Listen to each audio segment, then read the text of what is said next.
Group B rolling. In just a second, and for that once more, we need the teams here on stage. So please, a big round of applause for the first team, coming from Europe, placing second in their region. Give it up for Bleach Bones!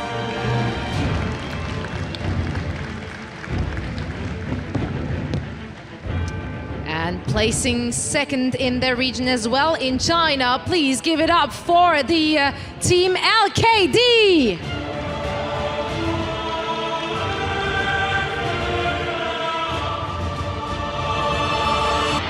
And that's the first match for Group B today. Please, Blizzcon as well as, you're not Blizzcon, why are you next to me? Okay, Blizzcon and Han Baichuan, please stand with me. The rest can already take a seat. And now we're gonna make a quick question. I'm gonna keep it short and crisp so we can get that game rolling. Have you guys been watching Group A playing, or have you actually been sitting backstage practicing? What have you done? We have seen like every game that the people have been playing here, so yeah. All right, so you didn't actually spend that time preparing more for that team you're going to face off against now. Have you been able to catch some of their games from LKD yesterday during the practice? Yeah, we have seen like many games of these guys. We are pretty confident of what we're going to do. We have a lot of practice versus Mage Warrior, and it's kind of different like how these guys play compared to the Europeans. So I think they are going to do a good show, and we will be prepared for that. Yeah, we can't wait to watch that show for sure. So, Han Baichuan, you guys are from China, and as per usual, it's always a bit of a thing of knowing the European as well as the NA teams, as you haven't been facing off against them so much. Have you guys had the chance to catch some of those guys' game yesterday? 我认为我们都跟他们碰到过，但是他们的进攻和防守的节奏可能掌握的比我们更好一些，因为我们国内的队伍可能没有这么强，但是我将和我的队友发挥到最好水平去跟他们应对。Yes, we met the Group B teams yesterday in the backstage, and we played some games together, and we feel all the other teams have a very good tempo in both attack and the defense. So we only want to try our best, and that's all. Thank you. Yeah, we can't wait to see the best of you guys. So please, gentlemen, shake your hands. And we're going to get the first game of Group B rolling. And for that, once more, I'm going to hand it over to our lovely casters. All right, thank you very much, Zoe. I'm excited for this match. I don't know, he didn't seem that confident. Yeah, he didn't. We'll see. I mean, obviously, these guys have been practicing. Paladin, Warrior, Mage, you have the Warrior Mage factor, but you have that Paladin kind of bringing it down a notch from like overpowered to kind of just a normal melee caster healer. And you're playing one of the strongest setups in the game, Lock Shaman Druid. So definitely, maybe when they played each other, it didn't go as well as he thought. So we'll see, though. Anything can happen. They're on stage, so you know, these guys. We'll see what the LSD comes with. They sounded prepared from what they definitely did. Yeah. They did. And you guys at home, if you're following along on Twitter, go ahead, tweet your prediction with hashtag Blizzcon so you can let everyone know who you think is going to win this. I don't know. Maybe it was a little misdirection. Maybe he was trying to play it off, play it cool. Possibly. I mean, I would love to see this Mage Warrior Paladin do something crazy, pull something, you know, pull something out of a bag of tricks or something, and come up with the kill. Make the series a little bit closer, a little bit tighter. But you know, it's all up in the air. It is, of course, on your screen right now. That is going to be Bleached Bones, Warrior, or Warlock Druid Shaman. Of course, that comp LSD, which old school comp. It's been around forever. It has. And so, of course, we have Blizzcon, Botar, and Swapsy, and you know, we've seen such great plays out of these guys over the years, playing just about everything. You know, we saw a lot of enhancement shaman out of them last year. You know, we had always see a Resto shaman coming out also. So this is a good comp. You know, it's very solid. They can play very defensively almost the entire game. That's right. I mean, and these guys, if it doesn't go their way, they can always, I mean, most of these guys can play 3 or 4 other classes at a high level. So this team of Bleach Bones is very experienced with multi-classing. They are right. And of course, on your screen right now is going to be LKD. Yep, and it is going to be, of course, Uniani is going to be the Paladin, which we have to watch, you know, people, if they are going to play you got to watch the Paladin, his positioning, his cooldown management, when he's going to bubble, if he saves Trinket or not. And then, of course, we are going to have Bad Cat on the mage we were talking about, and, of course, the warrior who just was speaking through the interpreter. So one of the things to note when we were watching the games yesterday, this team yells at their healer a lot. Do they? I did not notice that. Yeah. It was, when anyone died on their team, we just turned around and saw the mage just yelling at the paladin. So always blame the healer. Yeah, absolutely. I mean, it's their fault they didn't heal. And but it's interesting to see like some teams that they end up meshing very well if they're all extremely calm. But then you have some teams that are just very high strung the entire time. You know, like they're very, very happy when they win, very ecstatic. They pick out everything that anyone did well, during those matches. And then on the flip side, when they lose, they come down extremely hard on each other. Yeah, I mean, losing as a team, from my experience, is much more important to be able to handle a loss as a team and discuss it and not get heated and get upset with each other. I mean, it's just a game at the end of the day, but a lot of these players, you just got to mesh well with your teammates and take your losses as they are, treat them as a learning experience. Yeah, absolutely. And I know, if you're at home and you were forming arena teams in last patch, and now this patch where you can play with just about anyone, finding that great mesh of players, that you're not going to, rage disband and leave the game and Alt F4 out of Skype, and everything like that immediately once your team loses, having that synergy and realizing that, it's just one game out of however many you're going to practice. I mean, you guarantee these teams have been playing thousands of games, just to practice for Blizzcon. And if you drop one here and there, just bounce back, figure out what you did wrong. Yeah, I mean, it happens. Nobody, nobody's perfect. And these guys are on stage. They got nerves. They got uncomfortable environments, unfamiliar environments. So, anything can happen, and if you don't always want to blame the healer, but what can you do? Yeah, sometimes it happens, and sometimes it is the healer's fault, of course. And especially with the paladin, he's gonna have to judge every single moment if he needs to save that trinket, if he needs to save that bubble. Very little margin of error for a paladin. I mean, if it's completely all positioning. They've got to be in the right position. They get caught in the wrong CC. If they use something at the wrong time, it just never ends. The CC chain never ends, and they can't really recover from it. All right. Looks like we are getting into the Grand Arena. Just about to get into the queue with these two teams. The first matchup in Group B. It's a complete clean slate for these teams. They haven't played anyone else quite yet. It's going to be an exciting matchup, of course. These players, we see Blizzcon, Botar, and Swapsy playing the comp that we expected them to play, and I like to see that. We do like to see sometimes when you kind of change it up a bit, but these guys are confident in this setup. They've been playing it for a very long time. Of course, they are going to be playing against LKD, which will be the team on your right, and they are playing the setup that we thought with that Paladin, Mage, Warrior, so it's going to be important to keep track of that Paladin during this match. I'm going to be interested to see if they're going to try and stop this gateway. I think it's a pretty important thing for any of their kill targets that they can't just have a free gateway every time that it's up. So we'll see if they charge in, try and stop that gateway, and if that'll help them at all. All right, right away, here we go, and here comes the gateway, and it is stopped right away. That's really good. That's very good for this the team of LKD. We do see Bad Cat is sitting that early hex right there. Great job by him breaking some of that damage up. Yeah, Bad Cat in a Cyclone also. Lots of crowd control out onto the Mage, who's going to be able to toss some crowd control out once he gets out of it. Looks like we do have a Hodge immediately. Oh, so he's not playing Fist of Justice.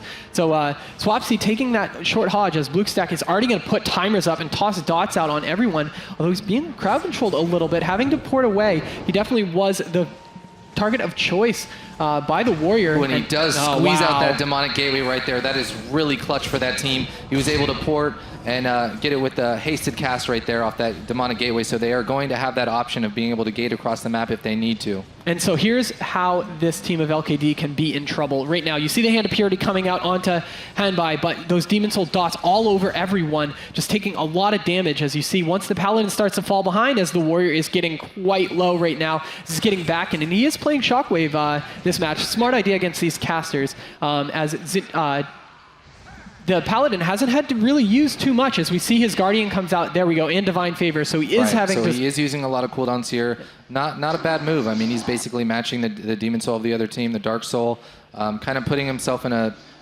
by that pillar right there. I'm not sure if that was a full lockout on that CS or not, but his team seems to be doing okay. Yep, it was. You know, he dispelled the UA off of himself behind the pillar as we see the blink in. Wow, I liked that deep freeze onto Botar. It was just a second too late, not able to stop that Cyclone, as Bluestack is going to take a lot of damage right now with a crowd control onto Swapsy, as Botar is going to be able to heal up his team as he runs back and gets in range of that Mushroom for the huge bloom. Yeah, I mean, and like we said, this team has so many options. The Bleach Bones, the Lock Shaman Druid, they have so much survivability. If they didn't have Gateway, if they didn't have this Shaman, this other team, this Paladin Mage Warrior, they're actually doing a great job as far as offensive pressure and crowd control right now. Yeah, as you see, Badcat, he's having to just walk around the middle of the arena, not being able to line of sight too much of the damage from the Ellie Shaman, as it looks like Swapsy is taking a lot of damage from the Warrior. Henbai's just switching back and forth, trying to stay on Bluestack as much as he can, but you see him toss out, you know, he's using the Thunderclap, you know, trying to get dots up on so many targets, because that's definitely... That was a Divine Shield right there by the Paladin of LKD. He's not going to have that for later. You know, Henbai playing that... Bloodbath, Shockwave, I believe, is what he's playing. Also with the Root Interruption. He's had that up for most of the game. Pretty smart glyph choices by him for using that. Yeah, now Swapsy is going to take a lot of damage, but of course Botar healing him right up. Botar full mana right now. And this is recklessness right here from Henbai, so they're going to try and make something happen. It looks like Bluckstack's going to be the main target right here. He's dipping pretty low. They're going to need some CC on the Botar. I'm not sure if they can actually land that or not. Oh, and look at that damage. Henbai taking so much damage right now. He's in the middle by himself, trying to intervene away, as it looks like he is going to be down to half. Oh, there we go. Now we have a fear onto the Paladin right now. Henbai is in trouble right now. Look at that damage coming out. There's the NS clone coming. He has the rallying cry up, though. That's going to fall with the shield wall. Great LOS by him, but I'm not sure. Yeah, it looks like he's going to be okay, but now Badcat's the one in trouble. Yeah, dipping low. He's going to have to use an ice block right here. I'm not sure if he has it there. He's going to be able to get that off. And this is where Paladins are in trouble. He is feared right there. No trinket up, no shield up, as Henbai's almost down as the Aura Mastery comes up, plus die by the sword. He's barely hanging on right now. This is how the Paladin Mage Warrior needs to play. They're playing very, very well defensively right now. They need to run a lot. They need to run between these cooldowns. Their only chance is when it's all in burst. So they're doing a great job right now defensively. They are, all right, and the Warrior's trying to find his target again, but still down to half. He can't push up without Badcat's help, really. He really needs that crowd control out on the enemies, and here comes the Lava Burst out from Swapsy. Henbai picked up again as we see wings coming out on the Paladin. That's a Shadow Fury Fear right there, though, onto him, but it does break. He has the wings up, so he might be able to top his team there. That's a good clone on Henbai. He's going to be low during that. I'm not sure if that's a full lockout on the counter spell right there onto Henbai, but he's in trouble. Their whole team's rotting low. This is not a good situation right now for them. No, it isn't. Even look at that low Cyclone on to, wow, everyone on that team is going down. Everyone's about to go down, and they do. I mean, right when that pressure rolls over, it's just game over for the Paladin Mage Warrior. You know, this Lock Shaman Druid team, you can see it happen. You can see it coming way in advance. Once those Demon Soul dots are on everyone, and then the Shaman starts to get some procs, you know, then suddenly we saw Henbai was low, but then they immediately turned it around onto Badcat. It just took so much damage, and then as a Paladin, they played well. He played at the pillar. You know, when Angel was up, he was able to keep his team up, but there's not much you can do when there's that much damage being spread around as a Paladin, and then you have the NS Cyclone on you to kind of, there's no answer for that. So yeah, I mean, Lock Shaman Druid, it's such a strong comp. They were playing really well. I mean, LKD, you saw that great deep onto Botar when he blinked in for the NS Cyclone. It was just a moment too late. If it would have been a split second earlier, maybe that would have changed the game around. You know, they wouldn't have fallen behind. He wouldn't have had to bubble, you know. Right. So many things can go wrong in these matches. They might even need to play more defensively. I mean, they're playing pretty defensively, but I think they need to catch up. That Warrior, you know, speaking as a Warrior, it's really hard to go out when you're at, you know, 60-70% against a team like that, because you can't play offensively at all. He needs to be topped up above 90%. Then he can go in and maybe make something happen. Paladin did the best that he could, though. I don't think he made any clear mistakes. He had pretty good positioning. It's just tough. It is. And I like that he was playing the Root Interruption glyph. You know, playing against 3 casters, he's always going to have a target that he can possibly pummel. And even if it's a, you know, it isn't the strongest spell to to lock or whatever, you're still getting that you're extra still getting, damage bonus. It's 6% damage for 20 seconds. I mean, it was up probably half that game. So definitely the right choice to make versus this caster team. All right, and our second match is going to be played on Dalaran Sewers. You know, this is an excellent map for them because anytime that the match revolves around the boxes, they can really punish. You know, Shockwave hitting every single target, getting that cooldown. You know, below that 40 seconds when it hits more than the 3 or more targets, of course. And you know, there's a pet and there's two other targets at all times. So every time that they can try to bring the game to Botar, because Botar is going to have to find some safe places to play. Yeah, and this gateway is so important. I mean, they stopped it that last game, but he was able to squeeze one out, and it looks like he's going to be able to get it there as well. Yeah, all right, and of course we are going to have Bleach Bones up 1-0 right now. Look at that fear already onto the Paladin as he is trying to get his team up. Oh wow, this is not looking good whatsoever. He is playing Bloodbath again, that Mass Spell Reflection coming out, but already lots of cooldowns, Wings, and Holy Avenger coming out from the Paladin already, but being able to top up Hanbai, he just has to keep healing him over and over and over, and you know, burning through that the cooldown so early in the match, you know, because the Demon Soul dots are already back up, and here we go. We have the Heart of the Wild out by Botar. Let's see what he's going to do with it. You see him trying to toss out some Wraths, but wow, barely keeping the Warlock pet alive. Yeah, it looks like they're doing a lot of pet damage here, not concentrating too much on the Warrior this game. Yeah, and you see Botar, no problem, healing up his team. You know, he isn't even playing in a pretty risky position in terms of being pretty far from the boss. And then here we go, now we have these Wraths. Look at how much damage going into Hanbai. He could just die here. He's going to need to use something. That's just a lot of healing from the Paladin right there to save him, but that is the Heart of the Wild from Botar. He is caught in a sheep right now. I'm not sure if they're going to stick with Hanbai, but he is taking big chunks of damage. Yeah, as he's trying to get up those last few dots, you know, Botar's, there goes, his Heart of the Wild has faded, but look at, this is the situation as we see the Aura Mastery coming out, but the Paladin not really being able to heal everyone back up. There we go, now come the absolute gigantic heals with his Angel. Yeah, and those are the cooldowns. This is the part where they need to reverse pressure. They're putting a little bit in a Blux stack. Botar still has his Trinket though, so he must feel pretty confident. We see a short deep that must be diminishing return from Shockwave there. Blux stack seems like he's going to be fine. I think the next big wave on the Paladin Mage Warrior is going to be very dangerous for them. I think they're all going to start rotting soon, and we're going to see a kill here. It is, you know, Bluestack getting kind of low, but again, like we're saying, Botar hasn't been pressured whatsoever this entire match. You know, he's every time he's eating the crowd control, Bluestack is just full life. And interesting to see the Paladin has switched to playing Fist of Justice, as it does get dispelled right there. But look at that, dots all over everyone. Hanbai could be in trouble. All right, Hanbai is going to jump down to try to break up that line of sight right there. But we do have, looks like they are going to play defensive again. This is, you know, they really have to do this, but they can't let the Shaman get any casts off. You know, being able to chain an instant Lava Burst off of a Lava Burst is just so much damage. And that was a great gateway right there by Bluckstack. Looked like he set it up to maybe gate into there and be able to fear that Paladin. Paladin recognizes that and is switching pillars. Really great awareness by both of those players. Absolutely, and we see Hanbai is going to keep sticking on Bluestack. Looks like they just want to train this Warlock over and over to try to put out that constant damage, as Badcat is down to half right now, and he is going to be cloned. Off of that clone, it's interesting, Badcat isn't able to put out too much crowd control whatsoever against this team. It's tough with the shocks and the groundings. Yeah, I mean, talk about making that mage his job a nightmare. I mean, he's not able to do much. Paladin doing the best that he can right now. He has really good positioning. You know, his team's taking some spread damage, but he seems like he's okay to heal through it. That looks like a lockout right there. So, but I don't think anyone's in too much trouble. You see that die by the sword by Hanbai there, reducing some damage. We have the wings coming out.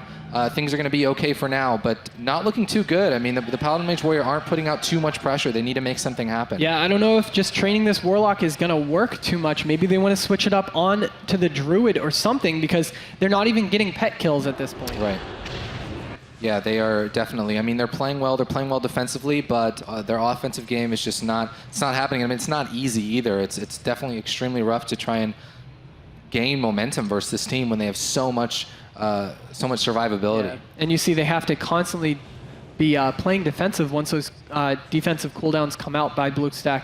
You know, Bad Cat having to pull back to the boxes so many times, and I mean, even with this damage coming out, you know, it isn't even moving his hit point bar. These hots are just so strong. Paladin had to bubble that fear right there. He came in to help, I think maybe Fist of Justice, one of the Druid or something, but the Warrior had to pull back. Paladin had to shield. I mean, that's what happens when you try and go in as a Paladin. If you're not able to land that crowd control, it just puts you in a bad spot. There's the NS clone onto him. They're trying to make something happen here. They are. You know, we don't see too many cooldowns push out too much, as Botar is going to blink and try to get more crowd control out, as Bad Cat is taking so much damage. Blizzcon tossing out all those dots onto his target, and it's got to be rough as a Paladin. He's constantly had that slowed casting effects from the curses, as you see the Hand of Purity coming out again on Hanbai. Yeah, definitely. I mean, and he's got really great positioning right now. And he's actually avoiding a ton of CC by putting himself where he is. Looks like he's going in for something on the Druid. There's the Fist of Justice on him. Trying to follow it up with a Blinding Light, but it does get spell locked or sheared there. So that they're going to break that up. Great job by the LSD there to stop that CC chain. Absolutely. Now Botar, as you can see him having to NS, looks like not sure what he NS there right there. Now it looks like it might have been a mushroom. So Swapsy down to half right now. Taking a little bit of damage. And that is a full sheep right there on a Botar. He does decide to trinket that, so I think that's I think that was actually the only trinket that he's used this game as far as defensively, but still in trouble. We see the Iron Bark, the Shamanistic Rage is up. He should be fine through that. Let's see if they can carry any momentum onto the Shaman here. They seem like they're actually doing a lot better than going on the Warlock, though. Now Botar is going to be pushing up, trying to, as he gets stunned right there. Another Fist of Justice coming out as he's going to sit it because he doesn't have his trinket up right now. Blizzcon, of course, is going to be taking a lot of damage. That Shockwaves comes out. He's stuck in the middle right now as we see a Spell Reflection trying to catch. Ooh, and Bad Cat dipping really low right there. Has to Ice Block. That was pretty unexpected damage on him. This is the Ellie Shaman damage, and we're starting to see the spread damage. We're starting to see the rotting. Let's see what the Paladin can do if he can keep his team up. Yeah, the Paladin is extremely low right now, having to play behind the boxes, trying to get his team back there. As you see him push out pretty far. I'm wondering what is he trying to get a Hodge off of this? I think he might. Yeah, I think he's trying to move away from the Warlock too to not get caught in some other CC. Yeah, but he is in a bash right now, so big trouble. Shield wall right there from the Warrior. That's going to keep him alive, but not in a good position right now. He's got to be able to catch his team up.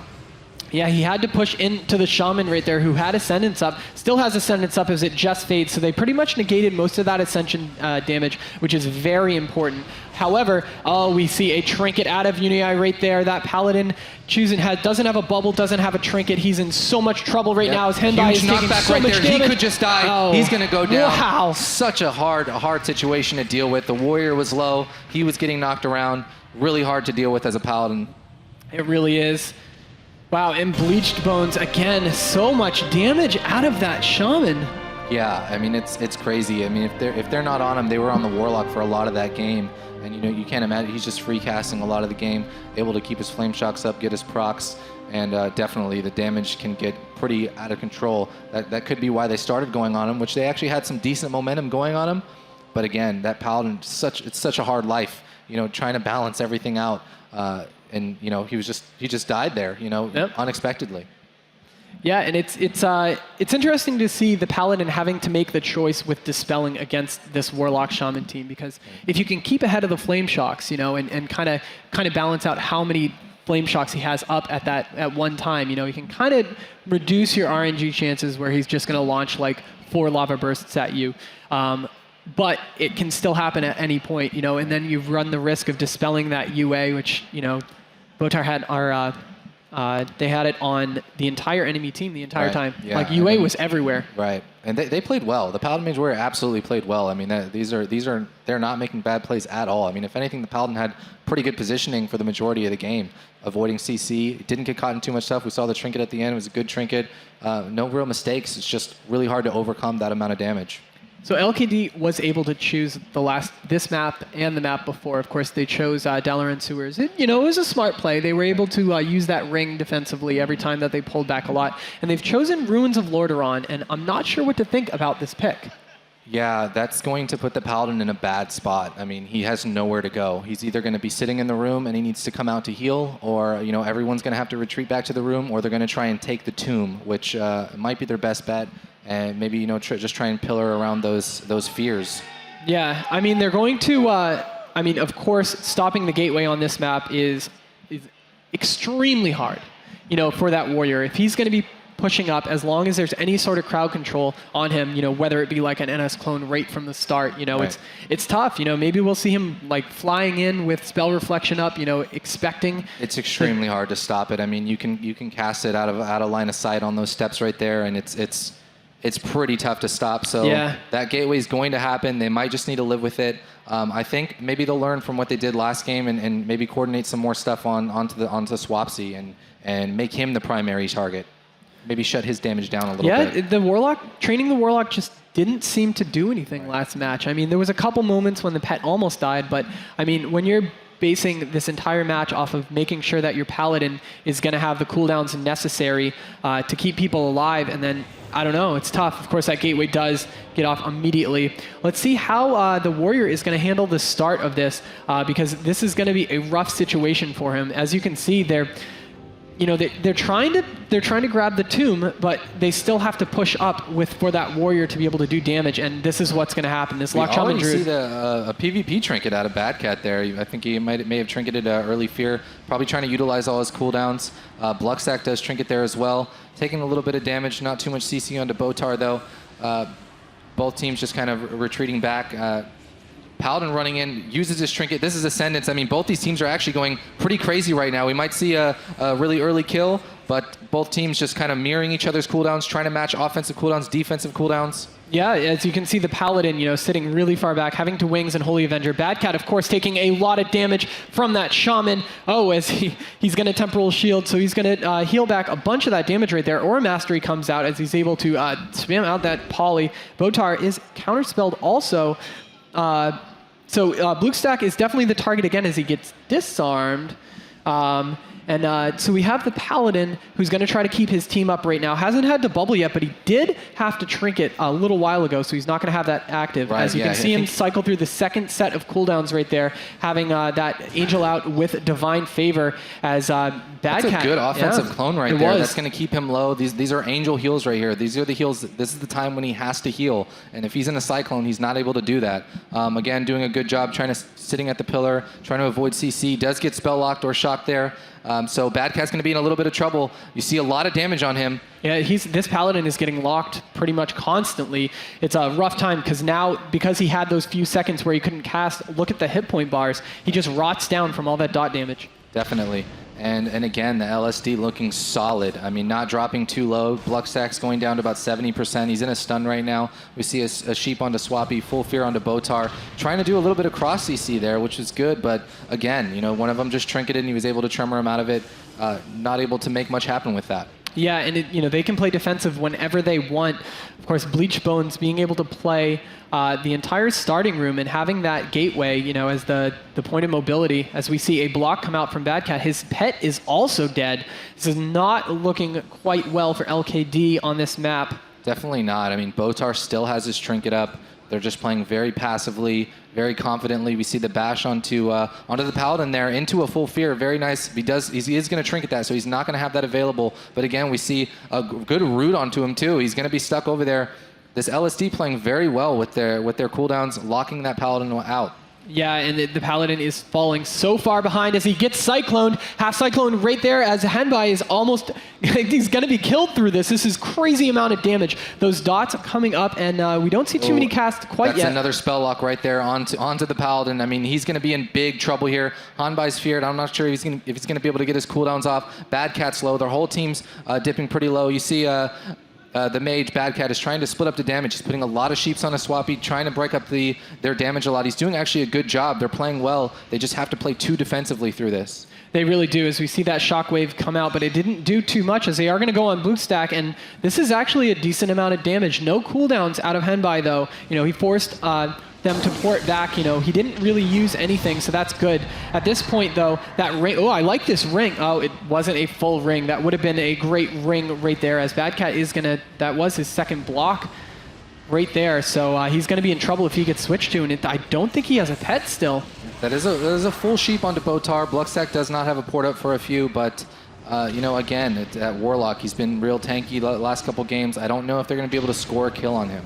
Yeah, and I'm surprised the Paladin is still keeping his team up at this point. Yeah, this Paladin's actually playing very well right now. He's getting locked, which I'm not quite sure about, but his positioning and his cooldown usage seems to be pretty solid. Yeah, absolutely. He's being really greedy with those casted heals, trying to get those quick divine favors off and stuff instead of, juking a whole lot. And there he goes, gets locked again. And this is when his team is in trouble, as you see dots on all targets, as we see a temporal shield again from Bad Cat, doing everything he can cooldown-wise. He just got had shot. the bubble right there. Had to use his divine shield. Bad Cat in a full clone, not looking good. Without the bubble, Angel's coming out too. Yeah, I like to see that you see the Cyclone constantly onto Bad Cat every time that the Paladin bubble comes out, as we see. Looks like they're trying to do something onto Botar here. He does use his bark skin. He's not going to have that up for another swap if they decide to go on him. I think that is the right target. I think they need to make more swaps to Botar. Yeah, they really do. They haven't been putting a dent into his mana whatsoever in any of these matches.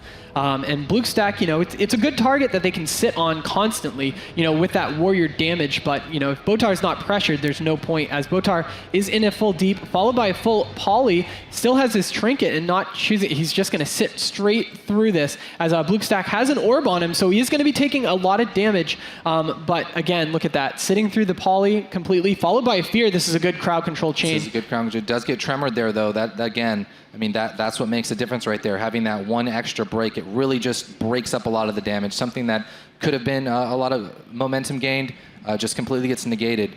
Paladin doing a better job right now, moving back. Seems like he is going to get a fear. Great Hodge right there onto him, sprinting away, doing a really great job positioning-wise of avoiding CC. He really is. As you can see, Bad Cat's pet still really low, 2%. He's just probably going to rot out at this point, barely surviving as still at 2%, no heals coming out. Of course, the Paladin having to worry about way more important things. Bad Cat down to half right now as that fear ends on to the Paladin.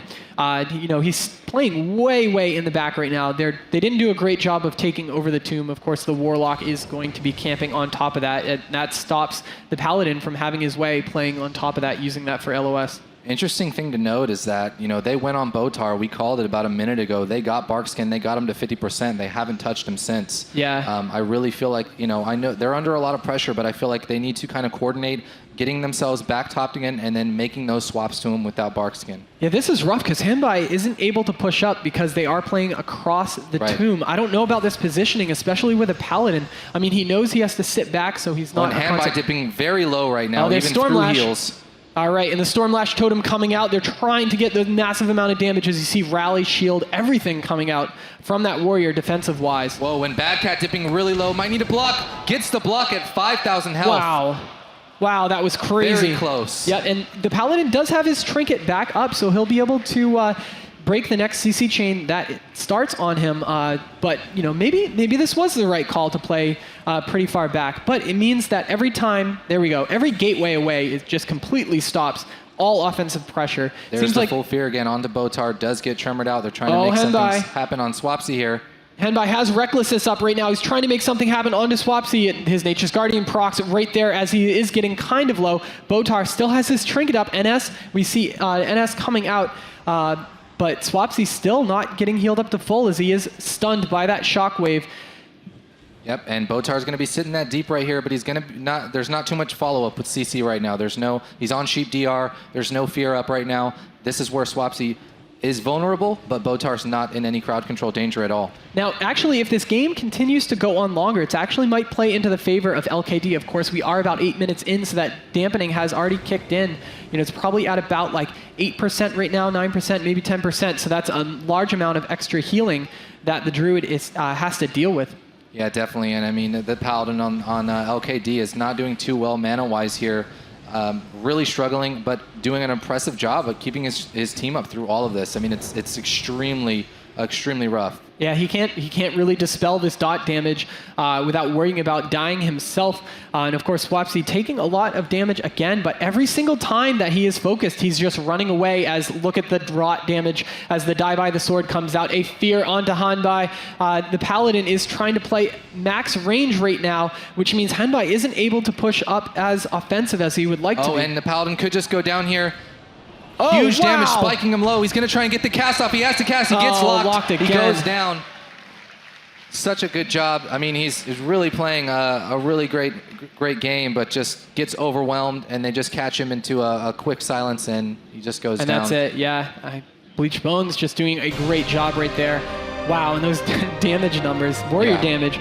You know, he was able to stay on his target, and it's rough as the Paladin because they didn't grab that tomb.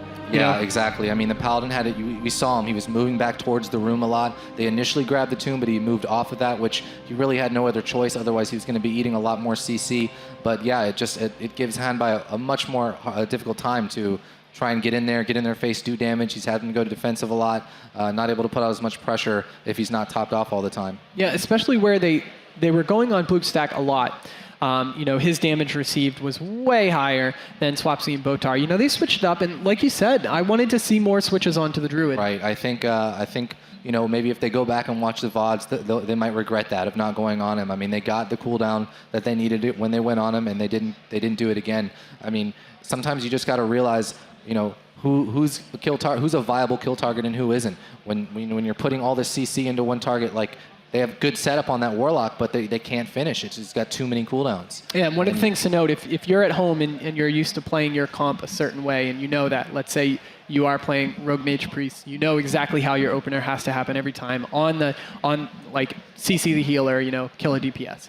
You know, but what's great at tournaments is changing up your kill order, changing up your kill target makes such a difference. When we saw Jungyup's team, you know, win Blizzcon in 2011, every single match they went on somebody different. Right. And that's great to see. You know, they really trained the Warlock into the ground this time, and it didn't buy him any ground whatsoever. Right. I mean, and it's tough. It's not that they're really making a bad decision or they're playing bad. It's just they've got to get through so many things, and you know, if everything just doesn't line up the way that it is, they're not going to score a kill. They need to get something that has less defensive cooldowns. Obviously, the Druid has Displacer Beast, poor, but he's got a little bit less flat mitigation on him once they get through the Barkskin, Iron Bark, and I think that might have been a better target, but.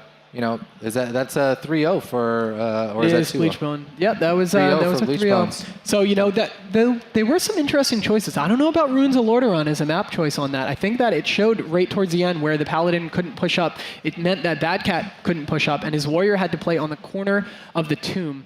Of course, with LKD losing 3-0, they are going to be dropped down into the lower bracket for our Group B. Of course, Bleachbone is going to have to face off against the winner of PvP Live and LGIM, and that's going to be an exciting match. Definitely. That's coming up next, and that's going to be a huge match, and then the winner of that's going to be Bleachbone. So we got a lot of crazy matches coming up in this bracket as well. We do, and I can't wait to see PvP Live play. You know, we've got some new faces on the team. They're going to be the first time ever playing on a stage in front of all these people at BlizzCon. Yep. And so, you know, you got to handle the stress. No pressure. All right, and of course we do have Zoe with our winners of the last match, Bleachbones. Thank you very much. And of course, congratulations to you guys. That is one way to start off Group B. So let's talk a little bit about the matches we just saw. I mean, what really struck the eye for many people was the choice from your opponents in terms of a healer. Right at the last game, we really saw how much the Paladins struggled. Do you think they should have rather gone for, like, say, a Shaman or a Druid, or do you think that the Paladin was a valid choice?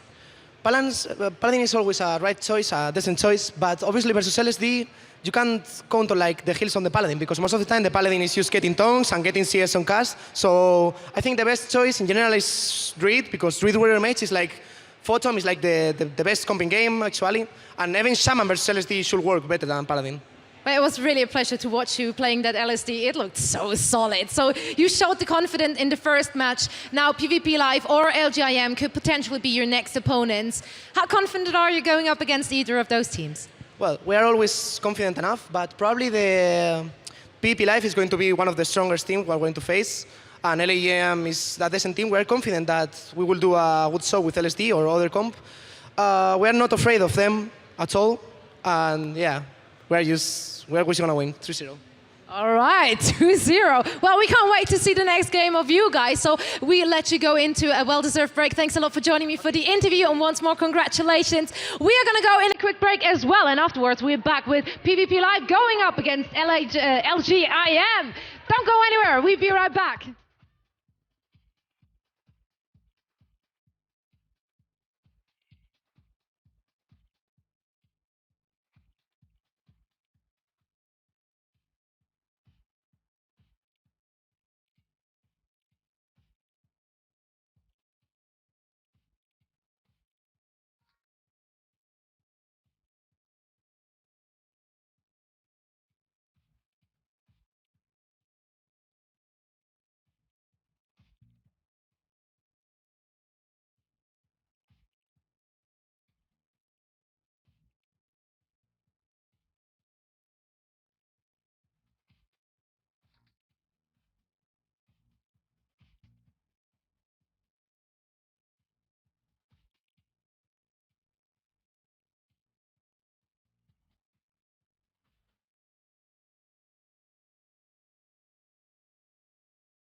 Holy Warrior. Paladins have many defensive tools, including Divine Shield, which prevents all incoming damage, Hammer of Justice, a very powerful stun, and Hand of Protection, which grants physical immunity to the Paladin or an ally.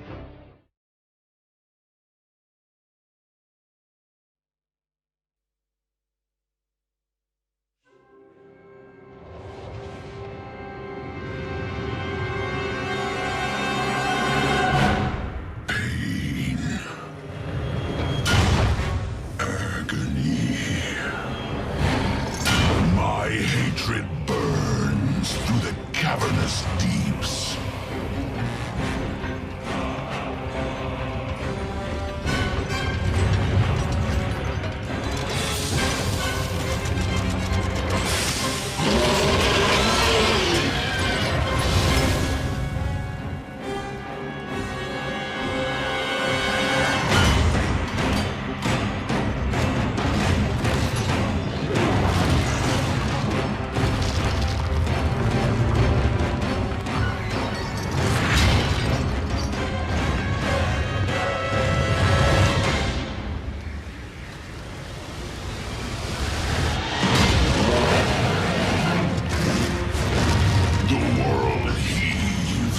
My torment. Its wretched kingdoms quake beneath my rage.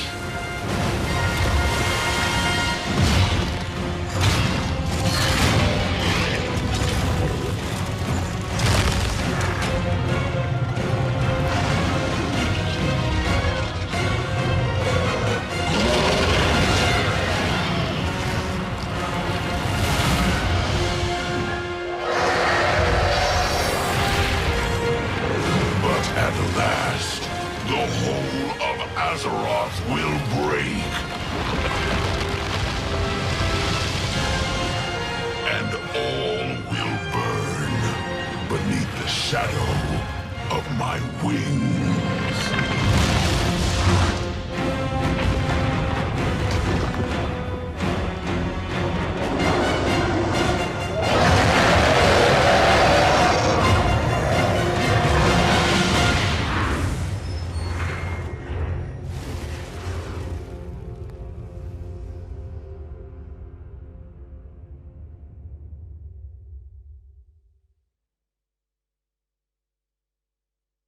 Priest, follower of light and shadow. Priest abilities are based on defense and manipulation, including Psychic Scream, a short-range multi-target fear, Spectral Guise, which allows them to disappear for a short time, and Dispersion, which reduces incoming damage to almost nothing temporarily.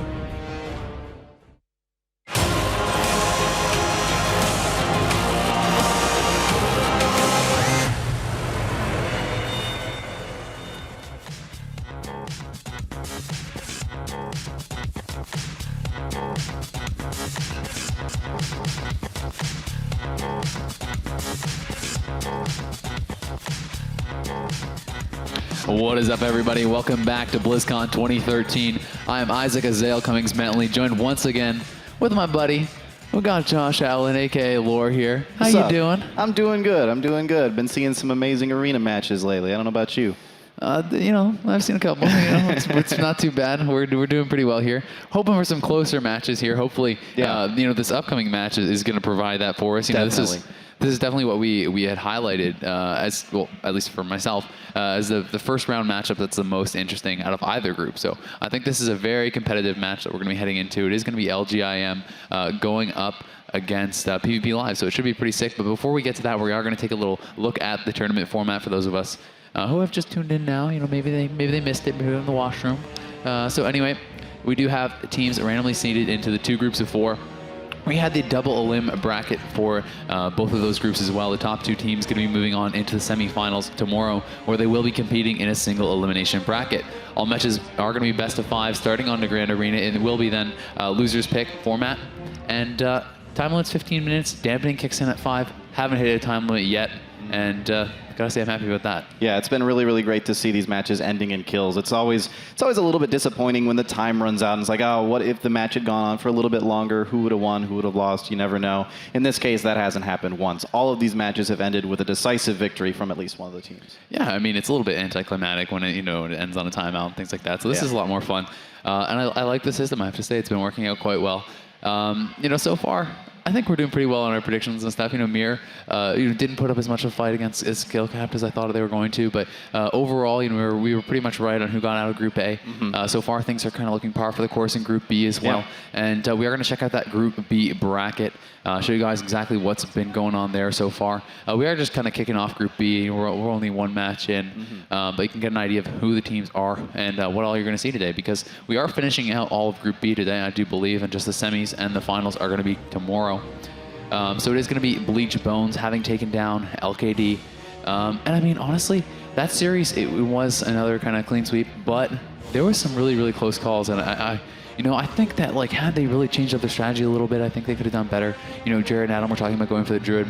Personally, I think they should have trained the pet. I think they should have trained the Warlock pet. And, it might sound a little bit silly, but you actually can kill off those Fell Hunters almost instantly with, it's even good to pop cooldowns on them, like Orb Deep and everything. You can erase that Fell Hunter like that. Yeah. If you catch a Warlock without Soul Link for very long, you kill 2 pets in quick succession, it can be pretty powerful. So, it would have been interesting to see had they gone for a different strategy like that. But, they had their own idea about it. Maybe if they meet them again, they'll change things up. Yeah, well, I mean, if you look back at how those matches actually played out, sure, it was a 3-0, but there were some very, very close calls in every single one of those matches. And it almost always came down to just that little tiny bit of extra CC on the Paladin. And so killing that pet would have it would cut out one of those blanket silences that he would have been able to throw out. And that would have...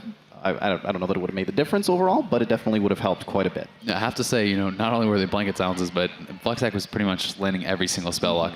He was doing an awesome job, and not only just on regular casts, but it was all the fast casts. And that's one of the things that the players like to talk about here is that they're playing with such low ping that these players who are admittedly very quick are not missing these casts. So players have to adjust their playstyle a little bit. It's like, Druids playing with Soul of the Forest, for example.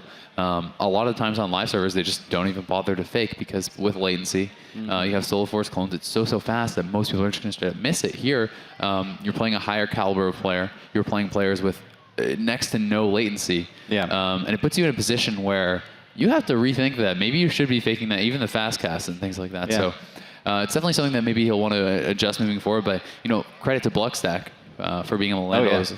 Yeah, and that just kind of ties into the same thing, that sort of the theme that we've been discussing every so often this whole tournament so far, is just how different it is to play in a tournament environment compared to playing at home, sitting at home, playing on live servers, doing all that sort of thing. And there's just all these tiny subtle little differences, even something as small as, now I have a 20 millisecond latency instead of a 60 millisecond latency. Yeah. That's something that can make a huge difference in terms of things like being able to juke interrupts and so on. Well, for some of the players, it's a much bigger difference than that. I mean, Channel, for example, coming from Australia, playing on North American servers, you're going to have a hefty chunk of latency there.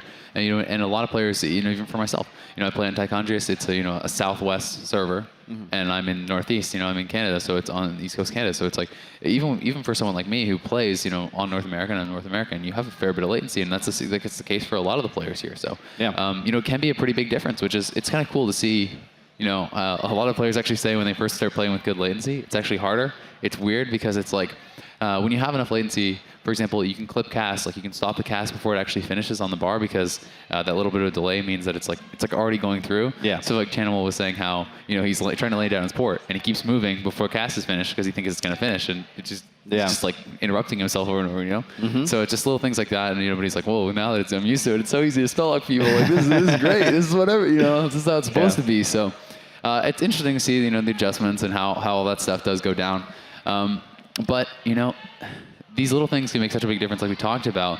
And everyone wants such a big piece of this prize pool. So we're going to take a little look at the prize breakdown. It's about $190,000 in prizes. First place going to be taking home cool $105,000 in cash. Second place. A little bit of pocket money and nothing big. Not too bad, man. Second place, $45K. Third and fourth, going home. They didn't win, but they're walking home with about $20,000. Not too shabby either. Obviously, the prizes are going to be split between the players, but still, $35K each for first. Pretty sick. Yeah, that is something that's very, very hard to be upset about yourself with when you're walking home with 35 grand for playing World of Warcraft. Yeah, not too bad. Not to mention the trophies, the pride, everything pretty awesome about that. shout out to the fans having some fun there. Investing around a little bit. See, this guy's having a good time. He's liking it. He's dancing for us. And shout out to all the fans here showing up, being enthusiastic. We definitely appreciate it, guys. So, give yourselves a round of applause. Maybe it should be a good one because it is for yourself. Yeah. Don't slack. Yeah, this crowd has been amazing this entire time. Just hearing the cheers and the sort of oohs and ahs whenever somebody gets low on health and they just barely manage to survive, or when they die, and it's been absolutely incredible being here casting in front of this crowd. Yeah, it's been sick. So definitely grateful to be here. I had a little bit of a chance in the downtime to kind of wander around a little bit, and there's a lot of other cool stuff going on. Obviously, there's StarCraft, we got Hearthstone, we have playable demos. There's all kinds of cool stuff that you can check out. So you should take some time as well. If you're here in the fans, maybe there's some downtime between the matches. You should go check out some other stuff because there's BlizzCon has a lot to offer. Yeah, it's definitely been my favorite convention to ever attend, and there's just so much to do, so much to walk around and see. It's honestly, it's too much sometimes. So it's really great to just take some time and wander around and just do everything that you can. Yeah, it's awesome. And guys, remember, if you want to get involved in the conversation, #BlizzCon on Twitter. You can also tweet to me if you'd like. I'm at EGSL on Twitter. And I am at Devolore on Twitter. That's DEVOLORE. There you go. So you guys can let us know who you think is going to be able to take this match, who you think is going to take the tournament, favorite teams, favorite part of BlizzCon, doesn't matter. Feedback, whatever. We're interested in hearing. It's always fun getting involved with people on Twitter, hearing from the people at home. Here we have a bit of a chance to interact with the fans that are here, but not everyone is fortunate enough to be here with us. So it's fun to be able to interact with everyone hanging out back home as well. Hopefully you guys are, all curled up, watching some WoW, having some popcorn, maybe, I don't know. Yeah, definitely. Yeah. So anyway, what would your predictions be for this match? I mean, we're looking at two teams. Technically their main comps are we have Monk, Warlock, Shaman versus a Mage, Warlock, Shaman. But the thing is, it's like, is Thugonomics really gonna play Warlock? Is he gonna play Warrior? Yeah. Novos plays a Mage and an Ellie. I'm thinking we would probably see Thugonomics on the Warrior. Probably see Novos still on that Ellie. So Monk, Ellie, Warrior going up against MLS, I would imagine. But the Koreans also play Mage Lock Druid. They also play, I believe they have a Warrior mixed in there. So they have some things that can be changed up. But I'm guessing we'll just see MLS from the Koreans. The Koreans in general are not people that really have been counter-comping a lot historically. Just throughout WoW and stuff, it seems like the teams they're very I'm stumbling over my words. They're very perfectionist, you know what I mean? They want to have the one comp, they want to play it perfectly, and they're firm believers that if you do anything well enough, you can kind of overcome the comp advantages and things like that. So I'm guessing we'll see them on MLS. I don't think that we're going to see them mixing it up too much, but PvP Live, I think they're a bit of a wild card there because they have a lot of good setups that they can run. I mean, having played Monk, Ellie, Warrior myself, I think it's quite a strong comp, and it's extremely tanky. Like, one of the things that's kind of deceptive about it, people are like, well, that doesn't sound like that powerhouse of a comp, and maybe it isn't, but the thing is, it's deceptively good because it's like, who do you really kill? You have a Mistweaver Monk. That's pretty hard to kill with Dematerialize. You have a Shaman, you have to get through, Shaman Wall and everything like that. And, he's able to keep his Monk out of CC very well. Warrior sitting in D-stance is extremely tanky as well. So it's three targets that are all very, very hard to kill. And it's a comp that you can, even if you're not really like doing the best in the matchup, you can kind of ride it out till dampening and someone to survive and then have a really good pressure like that. And people really kind of underestimate how much consistent pressure Ellie's can put out. Like, people talk about Ellie burst, and it is really high, but when Ellie, he's doing a good job keeping Flameshock up on everyone, as Novos obviously is going to be, as he's one of the very best. Can actually put out a lot of DPS as well. And I mean, it's actually good consistent pressure, can have very high burst, and a lot of sustainability. So it's like, what more do you really want from a comp? Yeah, for sure. A lot of, like, we look at Elemental Burst, and one of the big things about it is that it just sort of happens sometimes as part of their main rotation. Obviously, there are cooldowns. There's everything else that goes along with it. But there's still those big chunks of burst, and it's really just part of them putting... It's really just part of them putting out their normal damage rotation, and sometimes there's just those little spikes in there, in with everything, which can be hard to keep up with for a lot of healers. Yeah, definitely. So, and, in the same time, MLS, we haven't really talked that much about it. It is a very strong comp. It's, in my opinion, kind of the most offensive caster comp. You don't really want to turtle that much on it. You don't really want to sit around that much on it because shamans in general are. They're kind of very susceptible to getting killed. Oh, there we go. Have a big LGIM Korea fan. Nice. And yeah, so it's like, it's very, very offensive. It's kind of like one of the more fast-paced Wizard type comps. A lot of people talk about them being really slow and blah, blah, blah. But MLS is setup-oriented, but it is pressure-oriented as well. You have the mastery from a Shaman, it's for a Warlock. It's like 8% more damage. That's like, like a whole full tier of gear. It's like a new season of gear almost. Yeah. It's a lot. And, you have shocks, you have grounding, you have tremor. So it's like they're able to keep you pretty offensive. You have triple interrupts. So, if you're coordinating very well with your CC, with your interrupts, you can kind of snowball pressure sometimes, and it gets a little bit out of control. Yeah, for sure. I mean, there is a little bit of a shared diminishing return on Hex and Polymorph in this particular comp, but it's not that big of a deal. I mean, you can throw the Hex on an off target or throw it even on your DPS target. I mean, it's just enough to interrupt them just for a second, just to be able to finish them off. There's lots of ways that you can actually use this stuff. The diminishing return doesn't actually have that big of a factor in that case, I don't think. Yeah, I would agree. So, we are just waiting for these teams to obviously to get ready and everything, and as soon as they are ready, we'll start moving towards there. But hopefully he's okay in the crowd there. Hopefully no serious injuries have been sustained. Yeah. Nothing beside the ego. Maybe a little bit damaged there, but maybe a little. I'm really curious what actually, I don't think I really want to know what the V stands for, but you never know. Maybe it stands for like Victor or something. He's Victor Man. Victory Man. There we go. That's Victory possible. Man. Yes. I've solved the case.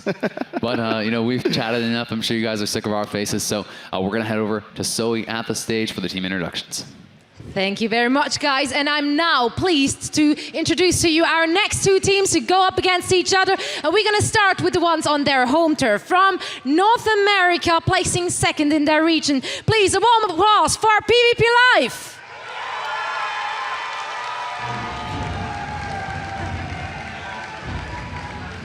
I see they got their fans ready. So, and their opponents from Korea, please, a big warm applause for LGIM.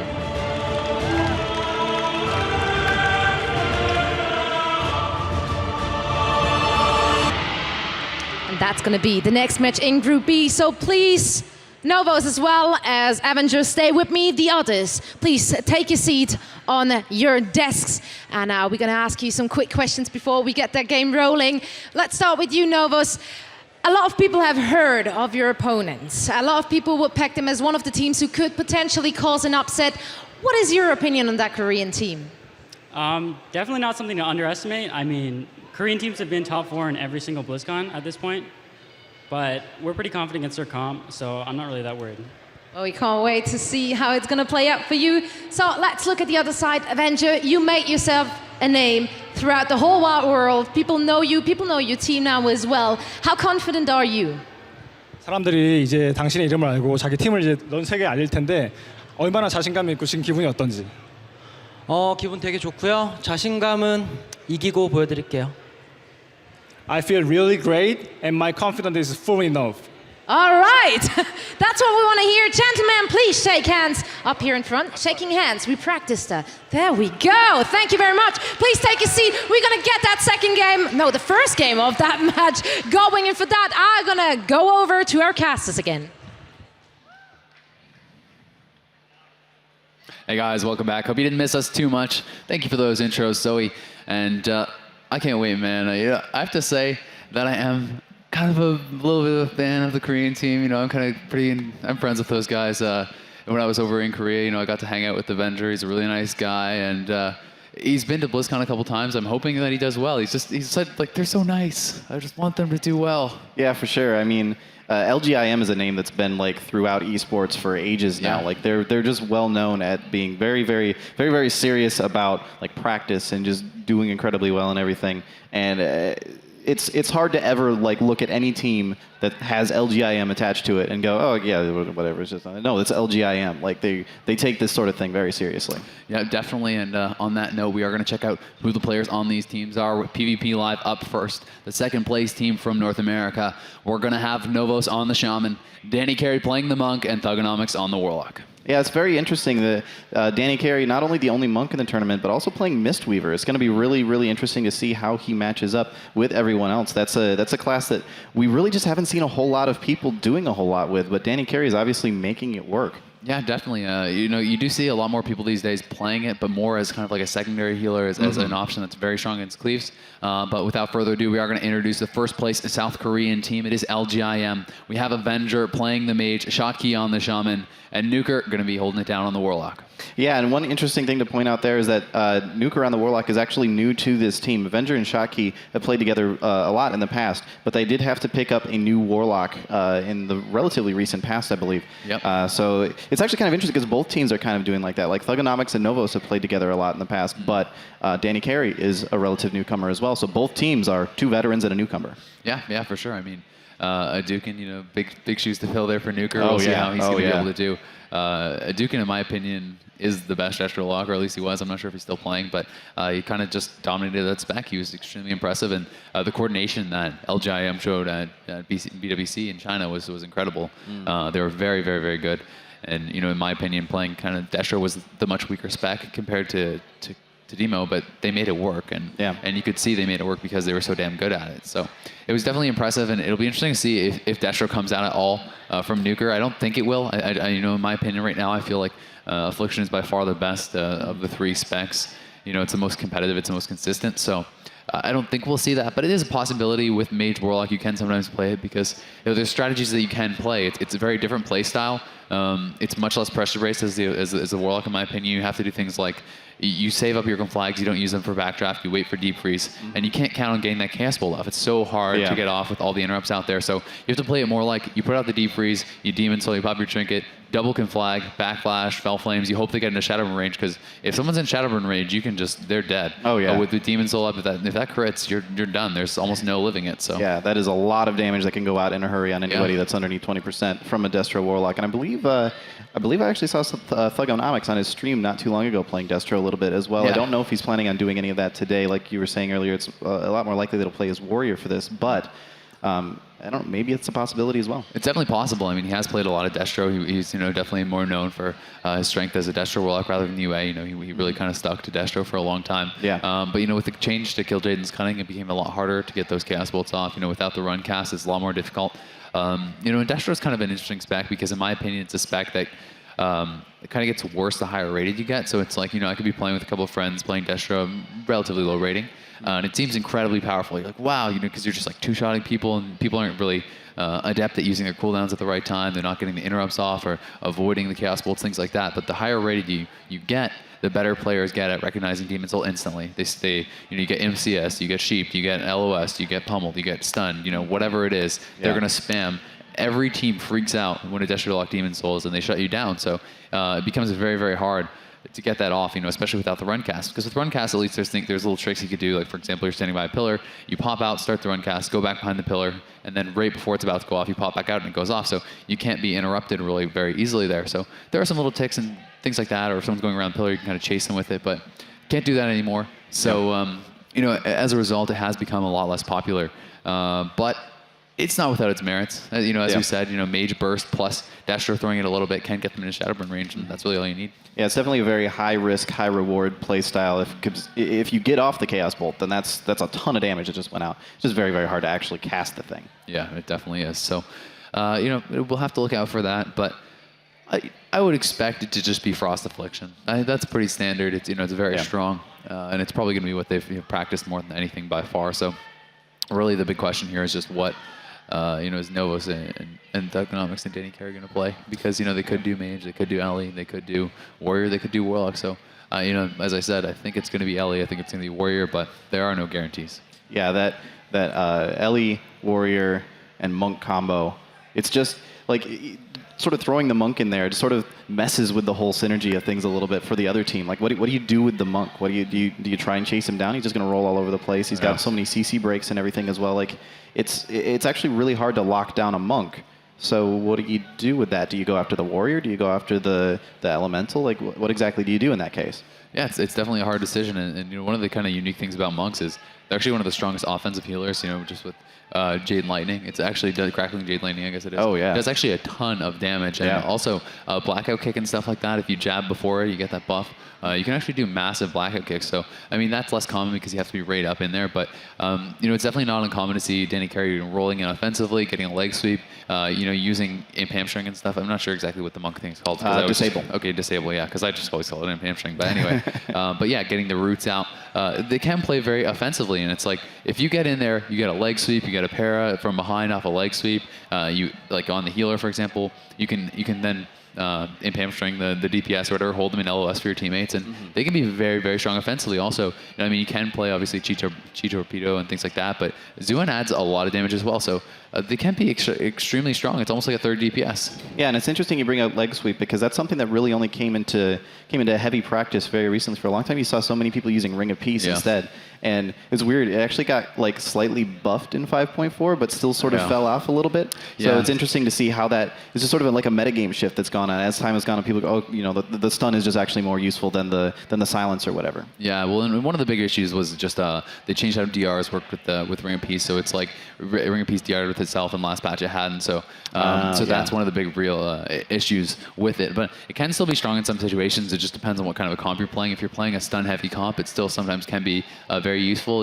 These days it's used more offensively than defensively, kind of like as a blanket counterspell. So for example, if you're playing, with a warrior and they're playing, Shockwave Stormbolt or something like that, you can do Shockwave Stormbolt and then you Ring of Peace the warrior on their healer or whatever, and then that gives the 3-second blanket silence on top of that. So it can be used offensively like that, which is pretty cool. So yeah, monks really do have a lot of variety. They bring a lot to the teams, and I'm excited to see how they're going to be able to do and how Danny Carey's going to play this. And the teams are just making sure everything's ready right now. It does look like they're going to be playing Ellie Warrior Monk, which is pretty much what we expected. It does look like it's going to be MLS from the Korean team as well, but we're still just waiting to get their confirmation that everything's good. Maybe they want to do a war game, test out their binds and everything like that, make sure that nothing got messed up. Because I'm not sure if they're actually just like copying the WTF folders over to the main computers, or if they're bringing different computers over. Sometimes they do different things at BlizzCon, but I'm not sure. If you're actually changing to a different PC, then you definitely want to make sure your sensitivity is right, your mouse accels right. There's so many little settings, so definitely going to be making sure that nothing is going wrong. But as we've said, we're going to be starting off on the Grand Arena, guys, and thank you for tuning in. I don't see the Twitch numbers right now, but I have seen it's been up to around 50K and stuff, which is quite nice. So thank you all for tuning in. Hopefully you guys are having a good time. Hopefully you guys are enjoying it, and hopefully we're going to have some closer series moving forward. Yeah, for sure. I think definitely if we're going to have a closer series, this is where it's going to start for sure. These two teams, as we've spoken about this a whole bunch at this point, but they're definitely very, very closely matched, I think, overall. It's kind of like, I feel like personally, for me, this kind of leans slightly in favor of PvP Live. I would think so. But not by a landslide at all. Yeah. Not something that I would be willing to sit down and go, okay, yeah, absolutely, PvP Live is going to win this. LGIM is definitely capable of taking this series. I think it would be a minor upset if LGIM won, but it's not without the realm of possibility. It's something crazy. I definitely think that they're going to be competitive regardless. I think that PvP Live should win, but I don't know that it's not guaranteed, like you said. Yeah. But I have a question for you. Are you a StarCraft guy? Yes, actually. I used to actually shoutcast StarCraft. Oh, there you go. So any big fan favorites? Who do you want to win the tournament here, or do you know who do you think's going to win the tournament here? Man, I've been so caught up in WoW arenas this whole day so far. I'm actually completely not certain what the standings are like on the StarCraft team or the StarCraft team right now. We'll give this as a disclaimer. Assuming just from the start. Just from the start, I did hear that Naniwa was having some trouble, and he would have been my personal favorite. I don't know if he's still in the running or not, but it definitely. I was a Protoss player myself, or still am technically. I tend to watch a lot more StarCraft than I actually play. That's cool. But yeah. Well, anyway, we are all queued up, guys. We're ready to get this rolling, and let's give a cheer for these two teams. It's going to be PvP Live going up against LGIM. We're going to have Danny Carey on that Mistweaver Monk. Thugonomics is going to be playing the Arms Warrior. Novos holding it down on the Ellie Shaman. Going to be going up against LGIM. That's Shotki on the Shaman. We have Nuker on that Warlock, and it's going to be Avenger playing the Mage. Nuker going to be playing Soul Link, and I think he's going to be in for a world of hurt because I think they're going to train the pet start to finish. That is the NA playstyle. And I think we're going to see an example of what I thought should have been done in that last match. So here we go. We're going to be starting things off. We'll find out if they're going to be going straight for that pet. We see the deep freeze immediately out on Thugonomics to guarantee that gate. Nice job there. We are going to have Thugonomics charging in, though. He's going to be on Nuker. Will he be switching over to that pet? Looks like he wants to go on Avenger for now. And he's going to be putting out quite a lot of damage here. Goes into D-stance, realizes he's being pulled into an awkward spot. So smart play there. Temporal Shield's going to be popped here by Thugonomics. There's the offensive Ring of Peace, so he will be playing Ring of Peace. He's back in battle with that offensive silence. Avenger's not able to blink away there. Going to be taking a lot of damage. Now the blink comes out here, but Avenger going to drop that Nova. Zuen has been popped here as well. Danny Carey into the Sheep. The Howl gets overlapped, unfortunately. Nova's has trinketed. He probably trinketed to Tremor there, but I'm not quite sure. Thugonomics now taking a little bit of damage, but the Ring of Frost is down. Avenger doing well, kiting here, and Shocky pretty high on mana. Yeah, for sure. This is already looking to be a pretty even match. They're not seeing any like super risky plays out of either team. We're not seeing anybody really getting dropped super low. I mean, Avenger's been a little bit low for a while now, but nothing too scary. He is out in the middle, taking a whole bunch of damage, getting punched a whole bunch right now, but doesn't appear to actually be getting hurt very much. Yeah, I'm not sure exactly what's going on with that, but he has popped his major cooldowns. I did see Wreck up there, I do believe, and there's an offensive Ring of Peace once again. A little bit too late, though, as Avenger was already away. He already used his blink, so he's going to be taking some damage, but they're going to use that gateway, and I think that Thugonomics does not have Heroic Leap available, so he's going to have to swap it over onto Nuker. Nuker going to be able to fake that pummel there. Nice job by him. Now trying to fake again, and he is going to be able to do it. We do see the MCS coming out. I'm surprised they have not touched his pet just yet, but Nuker getting pretty low. They're going to have parked both Dark Regen and Hellstone, and Avenger at the same time going to be swapped over onto, we see Temporal coming up. We do have Danny Carey down about half mana, but Shocky's a little bit lower than that. Going to have to pop the Spiritual, that run casting, and we do see that Avenger going to have to trick it there, digging a lot of damage once again. Did pop his Temporal, has that Earth Shield, but he's getting chased down by this Warrior, and he's getting relatively low here. Nova's at the same time taking some damage, but Avenger forced into that Ice Block. Going to give Danny Carey the time to top him back off as he pops his Aura Mastery. Yeah, Danny Carey actually managed to get behind the pillar and actually get a few charges of Manatee off in the middle of that, which is going to put him ahead on mana versus Shocky. This sort of matchup, it can easily turn into a mana game, especially once we start getting deeper and deeper into the time limit, and it should dampening ever come into play. But Avenger's still taking a whole lot of damage. Obviously does not have Ice Block available. Yeah, and here's the para. Danny Carey going offensive, but he didn't get caught by the Sheep. No interrupt coming out for that. The Hex going to come out as well. There's the cross CC. It's a 3v1 on Thugonomics. He's got to get out of there. He does leap behind the pillar, but he's going to be taking a lot of damage. We see the parry pop, but is it too late? Last Stand comes out. Second Wind is up there. Novo's got to do some healing as well. Danny Carey did trinket, but he's into the fear, and he's getting a lot of trouble here. Thugonomics, the last Stand's going to expire here. Shield Wall is up, but will it be enough? He's down at 40k HP. The MCS on Danny Carey. Can they take him down right here? It doesn't look like it. He's actually going to disarm Avenger. A misclick there from Thugonomics. The Death Coil coming out onto Danny Carey. Novos taking some pressure here as well. He's almost doomed. LGIM turning up the heat here in game one. Yeah, definitely. That was some pretty intense burst that was coming out there for just a second. I actually thought Novos was going to get a hard swap there for a second and be in a worse shape than he actually was. Avenger now still taking a whole lot of damage. They've been really all over Avenger. Here's the deep freeze though. The Hex comes out onto Novos. There's the CS onto Danny Carey. Thugonomics taking some serious damage there, but Danny Carey's on top of the note now though. The full Sheep lands. Can they chase after him? They're going to swap it over onto Novos, it looks like, who once again still low on mana. The full Howl coming out. Is Danny Carey going to will that note? Tremor going to be dropped there by Novos very quickly. Nice job by him, but Novos taking some damage once again. Nuker now going to be the target. His Hellstone, his Dark Region should be back up soon. We can see it's about 10 seconds until that is back up, so he should be fine. Danny Carey doing a good job avoiding CC, and Shocky, this is huge. He's going for a drink. Yeah, he actually did manage to get a whole bunch of mana back from that. Danny Carey, though, just got a whole lot of Manatee charges that he was able to consume as well. So both healers just sort of not quite getting to that point where they're running on fumes, but they are very much having to consider their mana at this entire point. Here's the deep freeze on the MCS. They're looking to get that damage going on Thugonomics, but the coil going to come off that. Hallow Tear out on Danny Carey. Looks like there's no Tremor, but he is going to get cap stunned off that. Nice job by Shocky. The offensive Ring of Peace coming out once again, and I guess the frame's just bugged for Shocky. It seems, I think it's just frozen, but anyway, we are going to have him chasing after Nuker here. Nuker taking a fair bit of damage, but he is going to be over onto Avenger now, and Avenger going to pop that Temporal Shield. We do see that Zuen was popped out. We are going to have Nuker as once again the target here for Thugonomics. Thugonomics looking to get as much pressure out on him as he can. Still not hitting that pet, which I would love to see, but I'm surprised that they're not going for it. Deep freeze now coming out onto Danny Carey. There's the dematerialize. Is there anything off that? Full poly there by Avenger. Nuker, though, forced to use the healing cooldowns. There's the lead from Thugonomics. He's going to go defensive as it was a 3v1 once again. The Hallow Tear comes off, though. Is there anything for that on Danny Carey? The Sheep is up as well. They're going to look for the deep freeze, perhaps. The ring comes down. They're caught in that. Will did come out from Danny Carey as well. Thugonomics going to be charging back onto Avenger. It looks like they have weathered that storm for now.